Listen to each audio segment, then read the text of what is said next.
Hello everyone, Mike here. So today I'm going to be filming my February garden tour. But before I do that, I would just like to say a few things. So firstly, a few of you may have noticed that my channel has changed from Mike's Greenhouse to Mike's Hobbies. This is because I want to be able to upload a wider range of content to my YouTube channel. And under the name Mike's Greenhouse, I was very restricted because it could confuse my audience if I'm called Mike's Greenhouse and I'm uploading a video doing camping, for example. So that's why I've changed my name. Anybody who is a bit confused about that. And you've probably also noticed that I have uploaded a bushcraft camping stove unboxing video and a gaming video. And again, don't worry, this isn't going to take over my channel. I have said it on those videos, but I'm assuming if you're here for the gardening, you probably didn't watch those, which is fair enough. So I'll say it on here as well. That won't take over my channel. Gardening is going to be the main part of my channel because gardening is why I started this channel. They're just going to be side things, sort of like mini series, because I want to be able to upload anything I want, and by doing that I am going to have to be uploading some other things because that's just the way I want to take my channel. So don't worry, my channel is not going to be taken over by bushcraft and gaming and other things. Gardening is still going to be the main part, and it always will be. Anyway, let's get on with the tour. So since I made these pots, I haven't really done anything to them other than adding a few Bellis Perennis into this pot. They've stayed pretty much the same. So this year I'm hoping to change these. I'm going to add some more Bellis Perennis because they actually did really well in the pot to the left here. You might be able to see that pinky flower just by my finger there. So they did very well in this pot, and they didn't seem to take anything away from the rows. So I think what I'm going to do is pull out any weeds and dead plants from all of these pots and fill them with Bellis Perennis because I have loads of them in the greenhouse that I didn't get to sell last year. So that's my plan for these pots. The clematis on the right here is still alive actually. You can see a few bits of green on them. I think one of them's died, but the other is still alive. See if I can zoom in on it so you can see it a bit better.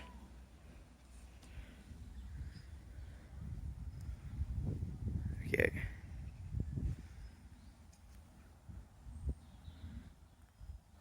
Don't know if you can see that to the right of the screen there, but it is still alive. Just.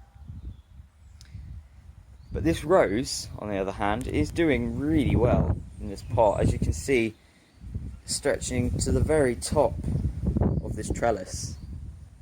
So I might have to get some more for it to go along the sides or something, because this isn't actually a climbing rose, it's supposed to be a rambling rose, but despite that it is doing very well here. Anyway, let's move on to the mini greenhouse. So this is the majority of the plants now in my 6x8 greenhouse, because a lot of them I have moved into our conservatory for the winter. But if I just move the camera a little, you can see I've still got a few other plants in here, but the best ones are by the door. So not much is going on in here at the minute, it's just sort of pot storage. But as you can see, the ones by the door are doing very well. A few of them have caught the cold, a little bit towards the glass there, haven't done so well, but they're still all doing quite well, considering the fact that I don't go in here very often during the winter. So I'm happy with this. Let's move on to the big greenhouse. So to be honest with you, not much has changed in this part of the garden since the last tour. So I won't spend too much time here because it's pretty much how it was before. A few things are growing, but not loads. The leeks out here though are doing very well. A few of them are ready to harvest now, so hopefully we'll be having a few of those soon. Sorry about the wind. It's like a wind funnel in here. So last year I dumped some wallflowers out here, and I'll just show you. I didn't even plant them, I literally just took them out of their pots and dumped them on top of the mulch. And they grew, they've done very well in fact. So the other day I decided to buy a few more to try and fill this area up with them. And also, I don't know if I showed you this in the last video. Let me go over here where the light isn't so bad. I don't think I had this in the last video actually. I've got some bird feeders that we found in one of the sheds, so there's a few fat balls in there that the birds have been enjoying. But most other things now are in the greenhouse, so let's see what's changed. Start with the Gristlinia here, all potted up, doing very well. They're all really enjoying it in the greenhouse, and all of them are growing, which is always a good thing. My Aeoniums here doing okay, they could be doing better. A few of their leaves are drooping, but I suspect once it warms up, they'll be just fine once again. Here are my Egyptian onions doing very well, all of them growing. Very strong roots on the majority of them, which is really good because I wasn't too sure what these would do. And it does look like all of them are doing something, apart from this one here. So I'm happy about that. And all the plants behind just sort of doing okay. These are the Gristlinia that I took in the How to Take Gristlinia Cuttings video. All doing very well. My raspberry canes are doing extremely well. They're all, well, pretty much all of them have either got buds or leaves on them, especially the ones over here. These are doing the best. So I'm really happy about this because I have had some before and I didn't get many from them. In fact, they did pretty awful. So I'm really happy that a few of these are beginning to grow. Let's just hope they continue growing. Wallflower, all doing not wallflower, sorry, Sweet Williams, all doing very well. Should be able to begin to sell these this year in a few months. And my bare root strawberries, also a lot of them growing, as you can see, all greening up. But I won't say too much on these. I'll wait until we've got a few more before I say anything. So, but touch wood, they're doing all right. And this citrus over here isn't very happy. If anybody knows what I can do for it, it's been like this for a long time now. Got these weird, like, leaves always going yellowy like this. Does anybody know what might be causing it and how I can fix it? Because I haven't had any citrus from them since I got the plant. And it would be nice to get some more. Moving over to the succulents here. The majority of them doing very well through the winter, despite receiving a fair bit of water. But unfortunately, the Gristlinia behind, I dug up from the chicken pen. This one I didn't realise was here, or was there even, and it did get trampled. A few of the leaves were damaged, as well as the roots. So this one isn't doing so well, but the one behind it is doing really well.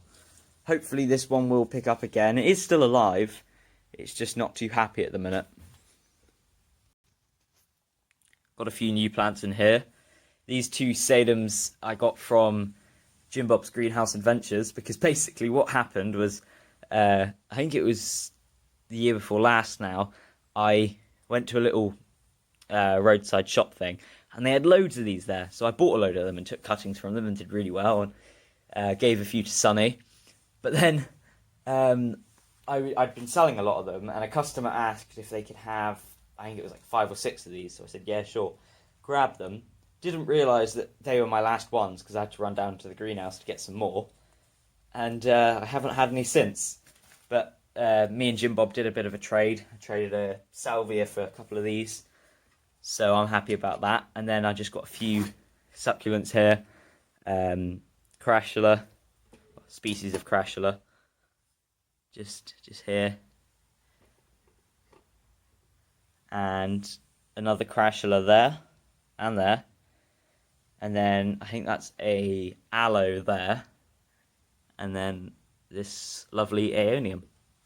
So I'm happy about that. My broad bean's doing well. I'm going to be tying these up very soon. And the onions next to them are doing okay. I have to admit, I wish they were doing a little bit better, but that's the only issue with trying to overwinter them. They just haven't been liking the cold. I've also got a few onion roots here because I saw on a video that you could apparently grow a whole onion just from the root by cutting it off. So I thought I'd give it a go, and they are beginning to green up. See if the camera will focus. You can see they are beginning to green up in those little centerpieces, and apparently that's where the leaves will come from. So we'll give that one a go, see how they do.